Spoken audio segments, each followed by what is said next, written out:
동료 글밭 11월 25일 토요일 참사 특별법 통과에 붙여 지난 24일 박주민 도민주의원이 대표로 낸 사회적 참사 특별법이 국회를 통과하였습니다.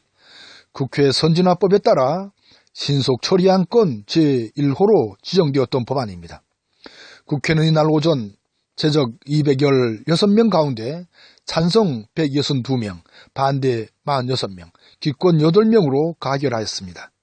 이 법안은 이미 지난해 12월 국회 환경노동위에서 신속처리안건으로 지정된 바가 있습니다.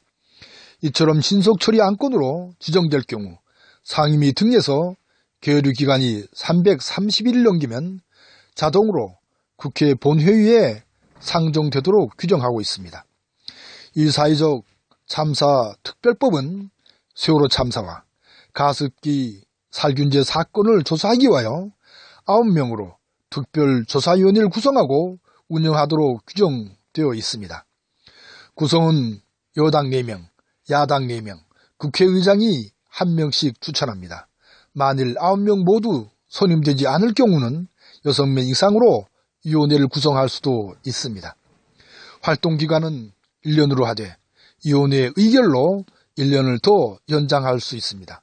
또한 진상규명을 위하여 자료, 물건 제출명령, 청문회, 동행명령, 고발, 수사요청, 감사원의 감사요구 등을 할 수 있으며 필요하면 특별검사 수사를 국회에 요청할 수도 있습니다.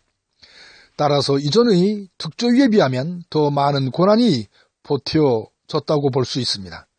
특히 특검 수사를 국회에 요청했을 경우 특검안에 대해 법제사법위원회가 90일간 의결을 하지 않으면 본회의에 자동 상정되도록 했습니다. 다만 제1기 세월호 특조위 등이 조사를 끝낸 사안에 대해서는 조사 기록과 재판 기록 등을 열람, 등사하거나 자료 제출을 요구하는 등의 방법으로만 조사할 수 있도록 규정하고 있습니다. 이 법안은 공포 즉시 시행되며 대통령은 30일 이내에 특조위원을 임명해야만 합니다. 이제야말로 제대로 된 특조위가 피해자들의 진상을 제대로 규명할 것으로 보입니다. 그야말로 모든 진상을 낱낱이 밝혀내고 엄중하게 그 책임을 물어야 할 것으로 기대해 봅니다. 이런 기대는 세월호 참사가 터진 2014년 11월 19일에 제정되었던 세월호 특별법이 그동안 겪었던 우여곡절을 지켜본 것에서 비롯된 기대입니다. 사실과 진실을 밝히려는 것이 아니라 방해하려는 회방꾼 짓을 서슴지 않았던 박근혜 정권과 이를 뒷받침했던 새누리당, 그러니까 지금의 자한당 무리들이 저지른 짓을 잊지 않고 고스란히 기억하고 있기 때문입니다. 세월호 특조위 2기 출범의 법적인 근거가 되고 있는 이 법안을 반대한 님들은 46명입니다. 권성동, 김무성, 김진태, 김태흠, 윤상현 의원을 비롯한 자한당 의원들이 대부분이지요.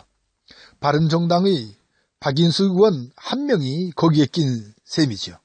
기권을 한 8명도 모두 자한당 의원들입니다.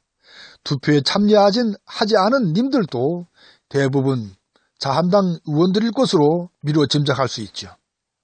이처럼 야비하고 뻔뻔한 자한당 의원들은 악법도 법이라고 더 크게 목소리를 높입니다. 우리는 언제까지 저 자한당 떨거지들의 행태를 그냥 지켜보고만 있어야 할까요? 어제에 이어 오늘 토요일 새벽에도 제 질문은 계속됩니다. 정말 고맙습니다.